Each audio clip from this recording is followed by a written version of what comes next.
You're listening to DIY World Improvement. I'm your host, Catherine Carlozzi. Tomorrow it will be 4 months since Superstorm Sandy blew through here, leaving a trail of death, destruction, and displacement. The storm was one of the deadliest and most costly on record. How costly has yet to be determined, because for some communities, the cleanup and rebuilding process is still in its early stages. On the morning of the storm's forecast landfall in New Jersey, October 29th, I got a text from one of my former guests, Lisa Orloff, founder of World Care Center. Lisa, as some of you may recall, created World Care Center after the 9/11 attacks to empower communities and their members through disaster preparedness and response training. WCC is a registered 501c3 nonprofit. Although its primary geographic focus is the tri-state area, it's been involved in disaster relief elsewhere in the U.S. and abroad. With New Jersey and New York still reeling from Sandy's impact, I couldn't pass up the opportunity to talk again with a DIY world improver who has devoted the last 11 years to helping mitigate the effects of disasters, including this one. Lisa, welcome back to DIY World Improvement. Thanks, Catherine. You texted me on October 29th because you were looking for Bloomfield College students who might be willing to man a shelter, but by then the college had closed. How early did World Care Center get involved before the storm? Well, as you might recall, we were actually still helping with the Irene recovery effort when Sandy struck. So we knew we needed to ramp up well before the storm hit. So we were calling in volunteers, uploading training on our website about a week before the storm hit, and started to organize our leadership team. I called you on the 29th because I had gotten a call from the Red Cross asking to help man the shelters. They needed hundreds of volunteers, and they were turning to all their partners looking for those volunteers. So, in addition to the shelters, what else were people doing to get mobilized at that point? The disasters have very specific phases. You have your preparedness, your response, your midterm, and then long-term recovery, and then mitigation. So we were all preparing our own teams to respond, calling in our volunteers, and for World Care Center, making sure that people that would come out for the first time to volunteer had access to certain kind of physical and emotional self-care training so they themselves wouldn't become victims by offering to help. The first phase of the disaster was very much about manning shelters. And making sure that those that needed to, and helping with the evacuation. So anyone that needed to evacuate the area, there were volunteers called in to help drive, to help bring people downstairs, to make sure that they were safely evacuated, and then, of course, to man the shelters that those people would go into. Just out of curiosity, where were you yourself the day the storm hit? Actually, I was in the car on my way to a shelter to make sure that the volunteers that I was deploying there were greeted and situationed appropriately. So I was actually in the car in New Jersey on the way to the shelter. Was the involvement before the storm any different for Sandy than it was for Irene? Absolutely. 100% different. It was very unfortunate in New Jersey we didn't follow the process that we followed last year, which was to immediately stand up 211 and to have homeowners and those affected by the storm be able to call immediately into 211 and request help in muck-out mold remediation. That was not stood up for quite some time. So there was a big lag time between connecting all the pieces, whereas during Irene, all of those pieces were connected. And then it was very different because the storm hit the Queens, Brooklyn, Staten Island area a lot harder than Hurricane Irene. And because of the geographic location and the ability for people to just arrive en masse in one location that was so strongly hit, and homes were so close together that the spontaneous volunteerism was amazing. Literally thousands of volunteers on the street needing to be managed. So our focus shifted to going and actually setting up a volunteer coordination center on site to manage those volunteers. And I was going to ask you, since the storm, what has World Care Center's role been? Big picture. Right. Big picture, continuing to train individuals on how to be disaster volunteers, local leaders how to manage those volunteers, and actually physically on the ground coordinating volunteer groups and individual volunteers to go and assist in the muck out and mold remediation of homes. From your point of view and the point of view of your organization, What did you learn from Irene that changed the way you worked with Sandy? We learned so much from Irene, and we were able to take templates. We were able to collect the right kind of data to help the homeowner immediately. So there was certain information, if you could collect immediately from the homeowner to know what their specific needs are, we can immediately deploy a team without wasting time with several calls and several visits. We knew immediately that we would need personal protective equipment for our volunteers. We knew what kind of tools that we needed to have for them. We also knew that there would be a controlled chaos. And a lot of people are adverse to that, but World Care Center thrives in that environment. So our teams are really prepared for that and to be able to manage that. Now, getting down to particulars, you've been partnering with global humanitarian aid group AmeriCares on several post-storm initiatives. One was launched right after the storm, and that was Operation Winter Warmth. What did that involve? Well, first of all, I would like to just express what an incredible support AmeriCares has been and continues to be. Like no other funder, they came to us and they said, listen, we know you're in the middle of the response. Verbally tell us what you're doing and we will help you write the grant. And then after we did that, they literally came and hand delivered the check to us.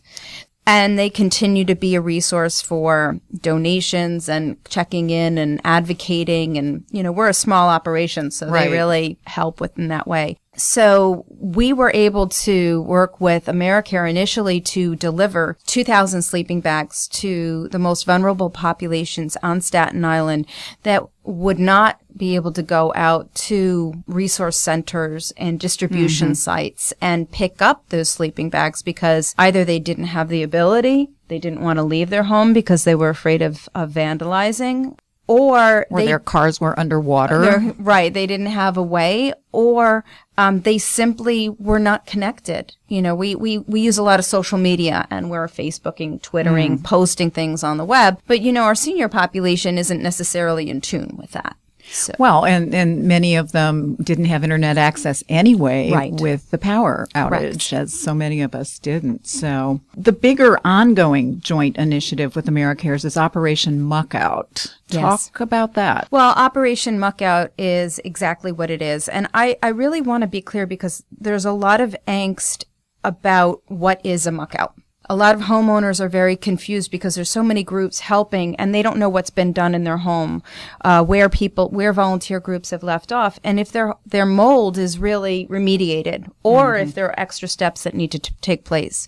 So Operation Muckout trains, equips, and enables us to have experienced managers to manage volunteers to go into a home, do a full assessment of what's necessary with the homeowner, remove all of the items that have been touched by the floodwaters. Anything that's porous needs to be removed and thrown away. And then you go back in and you see where the floodwaters have risen to, and you basically score and remove sheetrock and insulation 12 to 24 inches above the area that the floodwaters have been affected. You need to remove all of that. And then what's very important is to scrub the area with either a borax detergent water solution or a mold remediation solution. And then the home needs to be dried and dehumidified. And the beams need to be dried to no more than 16% moisture before rebuilding can begin. If building takes place on top of beams that are more than 16% moisture, the mold will regrow and basically you will have a mold-infested home. The thing to keep in mind is that mold is a natural part of environment. You're never going to be 100% rid of mold, right? We eat mold. It's in cheese, but it has to be kept at healthy levels in the home. And you do that by removing moisture and making sure that the home is dry. And that had to be a real issue this time because it got cold. Yes. And drying things out must have been really, really difficult. Yes, what we ran into was that people thought, okay, the mold's not growing, but in fact it was just slowed down. And when we work with the Rapid Repairs program in New York City, and when boilers were put back in and heat came on and the homes were not properly remediated, the mold blossomed. and grew very quickly. So we were called in to go back and properly remediate those homes. So, yeah, it was like doing a second remediation, I would assume. Yes. We have to really be clear about where certain groups leave off. I know it's very confusing for the homeowner, and we've created a lot of materials and checklists to assist them, but they really need to know what's happening in their home and where things have been left off. I know that you only have a few staff members beside yourself. How are you coordinating this enormous effort? Well, with the assistance of AmeriCares, we were able to bring on 2 additional programs managers, and we were also blessed with some fantastic volunteers. We have just an amazing team of very, very dedicated volunteers. Reggie, Kevin, Nick, they are there every single weekend. Every single weekend. They haven't stopped since. And then we have another partner called Peace Boat, and they came from Japan. They flew over 9 Japanese volunteers who assisted us full-time for 3 weeks, and they redeployed 2 full-time volunteers for 3 months, and they're with us. In addition, we've been receiving AmeriCorps volunteers and NCCC volunteers. And what is CCC? It's part of a VISTA program. And it's a federally funded program to deploy volunteers to assist in disaster response. Okay. Now, you mentioned that at the time Sandy hit, your teams were still remediating from Hurricane Irene. Yes. More than 12 months earlier. But how far along, how much was left to be done post Irene when Sandy hit? It was really hard to track. We had over 1,200 homeowners on a list calling in, and we had gotten to 640 homes. So I'd say a little bit over half have been assisted and completed. In 14 months? Yes. And what is amazing about this particular effort is in 4 months, we were able to complete 840 homes. So that gives you an idea of the transfer of the ability, the capability, applying the lessons learned and the strategies that we applied for Irene, the relationships that we had built during Irene to now apply to Sandy, and also the amount of local capacity that there was of local volunteers coming out. So what ends up happening in a disaster is you have this surge of people they don't have electricity. They're okay. Their homes are okay, but they don't have electricity, or they can't get to work, or work is closed. They've got 2 weeks. And they're going to volunteer.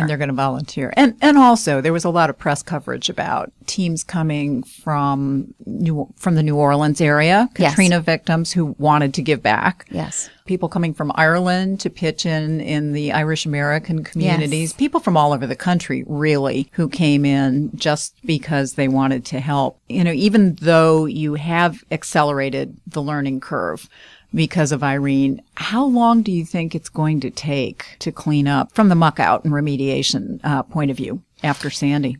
I'd say another 6 to 8 months just for the mucking out and the mold remediation, and we'll start to transfer into laying sheetrock, because we're looking at what the homeowner needs to get back into the home. We don't need to make it pretty. We don't need to be doing finishing work and painting, but we need to get some insulation in those outer walls once the area is dry to get them back in their homes. Yeah, and I have to say, it was really hard to think about all those people because it got so cold. Yeah. We really had some very deep cold after the storm. We had our first snow right after the storm. All those poor people who were staying in their homes. How miserable. It was miserable. We were out without heat, and we had a perfectly, undamaged home, but going in and going door to door and delivering those sleeping bags and seeing what condition people were in, it was miserable. And I have to say, from a personal point of view, in my neighborhood, which isn't far from your own, we didn't get hit that badly. We were without power for 5 days, and there were a lot of trees down, but no homes around us immediately were damaged. So it really wasn't that bad. And I remember with the October storm the year before, we were out for 6 days and people were really upset. Right. This time, people weren't upset.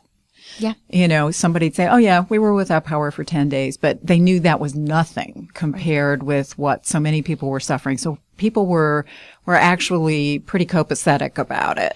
We are now like the rest of the country where dealing with disasters and crisis has become a normal part of our life. And we've become more resilient, and we've learned, and we are hopefully better prepared and a little bit more patient and feel fortunate when we're just without power and we still have our home. Right.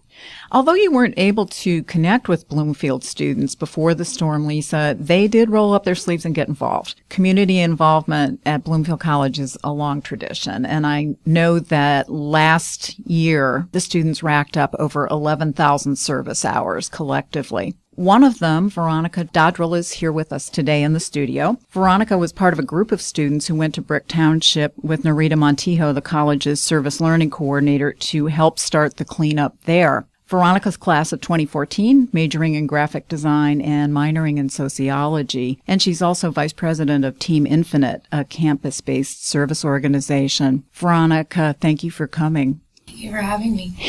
What made you decide to roll up your sleeves and go to Brick Township to help with the cleanup? Well, when the storm first hit, I'm actually from a town where we were hit pretty hard, right outside of Seaside and right between LBI. So even though my house was not directly affected, family members, close friends, and people that I've known for years, I've known them all my life, they were hit hard. My mom's best friend from when I was a child, she actually lost her entire home. The foundation cracked in 3 places and the kitchen floor sunk. And there was nothing that we could do or say that was going to change that. And so when I heard that the school decided that they were going to go to Brick Township, I knew that that was something that I had to do. And you worked with a local church there, didn't you? Your student group? Yes, there was actually a church group that had set up a command post. And they basically had volunteers and people that were trained and knew what they were doing in cleaning out the muck, the mold, and pulling out insulation and walls. They had a couple of people directing students, and I was one of them. We were down in a couple of elderly families' homes, down in their crawl space, and we were pulling out the insulation and cutting open ductwork to make sure that that last bit of water could be released so that everything could be removed. Because and the one family in particular, they were so grateful just to have students there, young people there to help them and to help them, remove everything that the insurance company said they weren't going to come until it was all cleaned out. I think that the church you worked with was King of Kings. You want to give them a shout out. Some of the members of your group did different kinds of things. I think you weren't all involved in the remediation. What were some of the other things that the students did? There was actually 2 groups of students. One group decided that they were going to there were sheets that they needed homeowners to fill out with their information, their phone numbers, and what was affected in their homes. What did they need done? Did they need mold removal? Did they need insulation removed? Did they need water removed? And that way they could break those up and sit down and say, okay, these are the people that need help first. These are the people that need help second. And then there were another group of students, like I said, that were pulling, things out of the homes.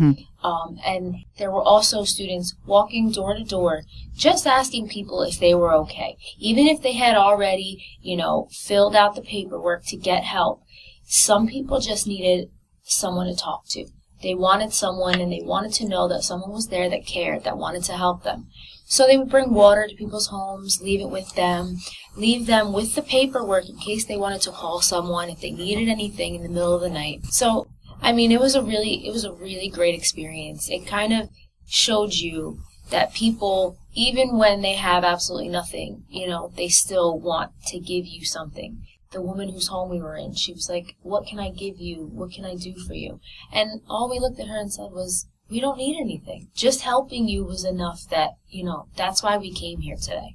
I know that the Bloomfield student body pitched in to help in other ways, and I know that you were involved in that. Our listeners can't see, but Veronica designed a logo, and it's the state of New Jersey it says Jersey Strong. Talk to me about some of the other things that, your logo got used on, that were done on campus. What were the students doing? Well, we started off, after the storm hit, I was sitting at home and I really just was racking my brain. What can I do other than, donating clothes and donating, blankets and things like that? What else can I do that will help raise money to send back to these people who now have nothing?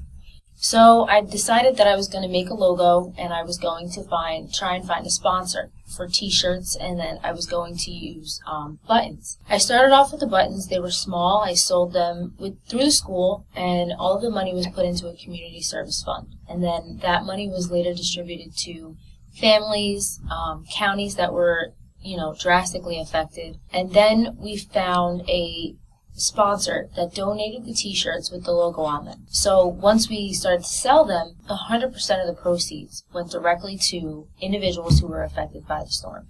We had a Hurricane Sandy relief team, and we met every week. We met with Dean Mitchell, Jamie Shaheen, many other people around campus, Jennifer Troxel. We sat and we discussed how can the college step up and help these individuals who were so greatly affected. So we then started a drive. We had donations for baby food, clothing, diapers, blankets, water, towels, toiletries, anything that you could imagine that these people may need. Yeah, PJs, books for kids. Absolutely. There were people who donated tons of things. Some people went out and they bought brand new clothes, and they just put them in the bins because they said, I don't need them, but somebody else does. We had someone donate a stroller and baby toys and bottles, all kinds of different things. And then we later took some of those donations, myself and another student here, Robert. We took those donations that they had left over. They had nowhere to send them because so many places were overflowing with donations. Mm-hmm. What they needed manpower. They needed hands. They needed someone to help them. So we took those donations down back home, and there was actually a storefront set up in Bricktown. And it was set up outside of it's called the Penny Saver Electronics. And he was just an electronics store. He was a friend of my family, and he said, you know what? Set up in my store.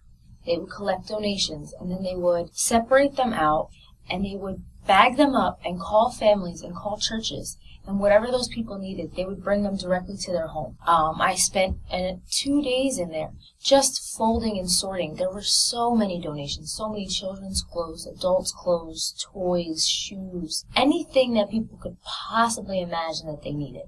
They just would come and bring things. There was a car of individuals that came and drove from Indiana with donations to New Jersey because they heard about everything that happened, and they said they felt like they had to do something. I have a question for you, just out of curiosity, Veronica. Has this experience changed in any way what you think you're going to do with your career and with your life? In some ways, yes.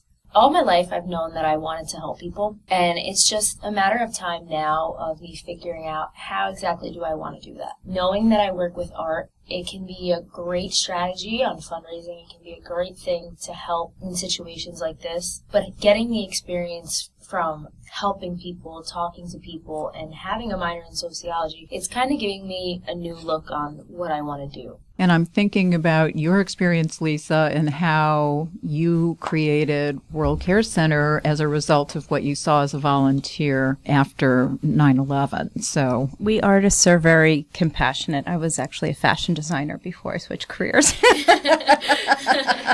The bad news is that, even though the pundits were talking about this being a 100-year or even a 500-year storm, I've read predictions that we're actually due for a storm that's going to combine the rainfall of Irene with the storm surge of Sandy. If they throw the Halloween storm from October of 11 in there, a Frankenstorm isn't even going to begin to define it. Lisa, I know you have some thoughts about what homeowners and communities need to think about. This is clearly, as you said, something that we here in the Northeast are going to need to get used to. Right. So what advice do you have for people? Well, first of all, I forgot to mention something that I am most proud of, and that is that the volunteer groups and the faith-based groups that we trained during Hurricane Irene, I called them during Hurricane Sandy. I said, okay, what do you need? Do we need to come down? Do we need to assist? And, one particular organization, church, stands out in my mind. That's Notre Dame Church, who deployed, and they said, Lisa, we got it. You trained us last time. We deployed. We have experience. We've called everybody together. Our teams are ready. We are using the survey. And so I think we need to do more of that. We need to continually prepare. We as individuals need to look at our homes. Now we're in the mitigation stage, right? So we have to look and we have to physically harden our home. If you're in an area where your basement's constantly getting flooded, don't build it out. Don't finish the basement, because you're going to constantly be dealing with mold problems. Leave it with your cement blocks. Raise your items off of the ground to the flood levels you've traditionally gotten, and start there. We were just talking about generators, are generators an option for you? Keeping stored food, is that an option? I saw lines around the block of people who didn't store food. Yeah. And they were going to the only food store that was open. So first, what can you do individually for yourself and your family? Then what can you do for your community? How do you identify those in the neighborhood that are special needs, that might need for you to go to their home and say, are you okay? Do you need to join us? Can we bring you food? Do you have medical needs? Do you have your prescription? All of those things to take care of yourself first, your community, and then look at how you might go to join that church group or to join that organization to help others when something does happen. Well, ladies, thank you for taking the time to be here in the studio today. You can learn more about Lisa's organization at worldcares.org and Bloomfield College student organizations at bloomfield.edu. That wraps up another edition of DIY World Improvement. I want to give a quick shout out to Shine Global for its big Oscar win this past weekend with the short documentary Innocente. Thanks for listening. You can find us on Facebook and YouTube.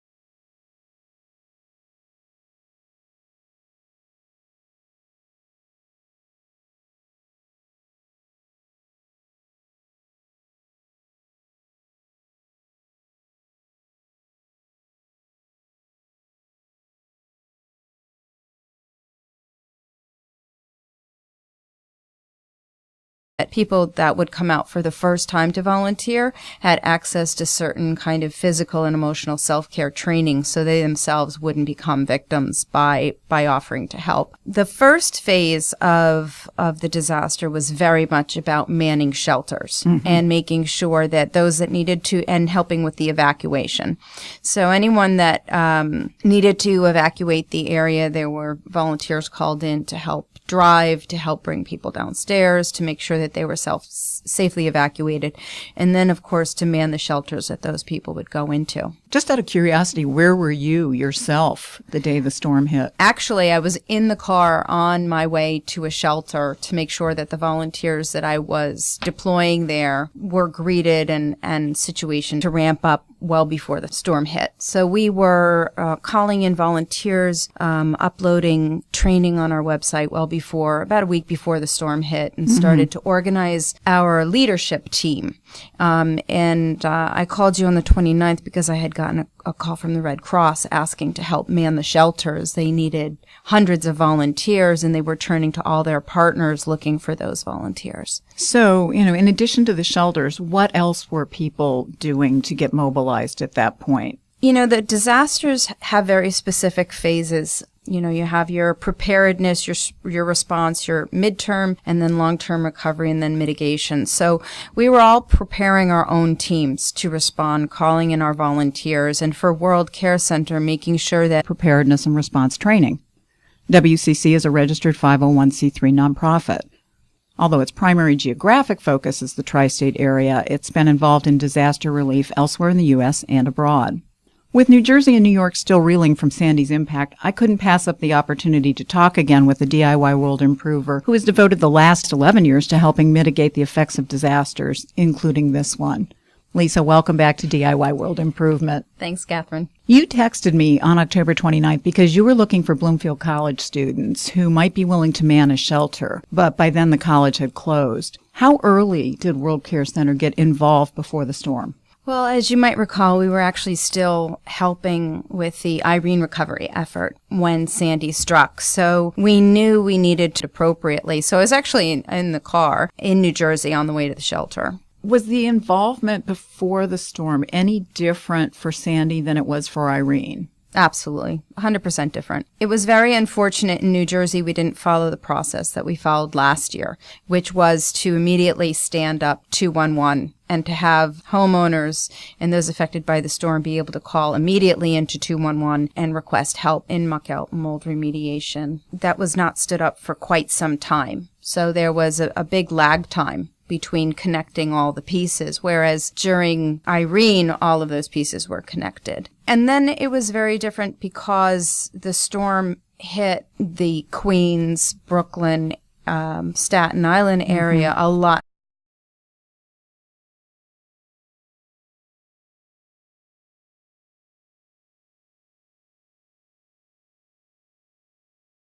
You're listening to DIY World Improvement. I'm your host, Catherine Carlozzi. Tomorrow it will be 4 months since Superstorm Sandy blew through here, leaving a trail of death, destruction, and displacement. The storm was one of the deadliest and most costly on record. How costly has yet to be determined, because for some communities the cleanup and rebuilding process is still in its early stages. On the morning of the storm's forecast landfall in New Jersey, October 29th, I got a text from one of my former guests, Lisa Orloff, founder of World Care Center. Lisa, as some of you may recall, created World Care Center after the 9/11 attacks to empower communities and their members through disaster